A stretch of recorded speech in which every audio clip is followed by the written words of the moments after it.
Хүүхэд бүр хэн болох, хаана амьдардаг, эцэг их асран хамгаалагч нь хэн болох, ямар ажил хийдэг, ямар хэлээр ярьдаг, ямар шашин шүтдэг, эрэгтэй, эмэгтэй, соёл хөрөнгө чинээ, хөгжлийн бэрхшээлтэй эсгээс үл хамааран бүх эрхийг тэг шийдлэх эрхтэй. Гэвч хүүхдээ үе тэнгийн нэгнийг ялгарлан гадуурхах, дээрлэх, буруу үзэгдэл ихсэх болжээ. Үе тэнгийн дээрлэхэлтээс шалтгаалсан альва гэмт хэрэг зөрчлөөс урьдчилан сэргийлэх зорилгоор прокурорын байгууллагаас ерөнхий боловсролын сургуулиудтай хамтран сургалт уулзалтыг тогтмол зохион байгуулж байна.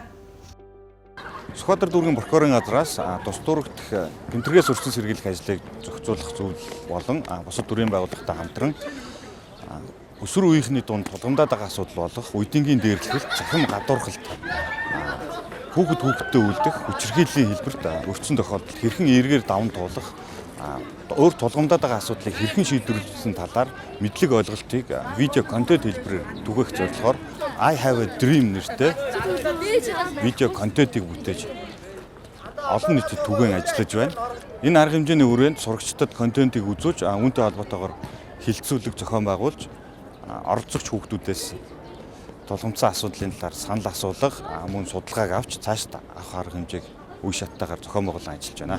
Үе тэнгийн дээрлэхэлт гэдэг нь чимээгүй тахал буюу үе тэнгийнхэн дунд сэтгэл санааны бие махбодын хувьд дарамт нэг ёсны хүний эрхийн боогдмол байдал гэсэн үг. За өнөөдрийн орсон сургалтаар бол хүүхдийн эрх бидэнд тулгамдж байгаа асуудал тэнийг хэрхэн шийдэх вэ гэсэн сургалтууд орсон. Өнөөдрийн сургалтаас би энэ зүйлийг ойлголоо.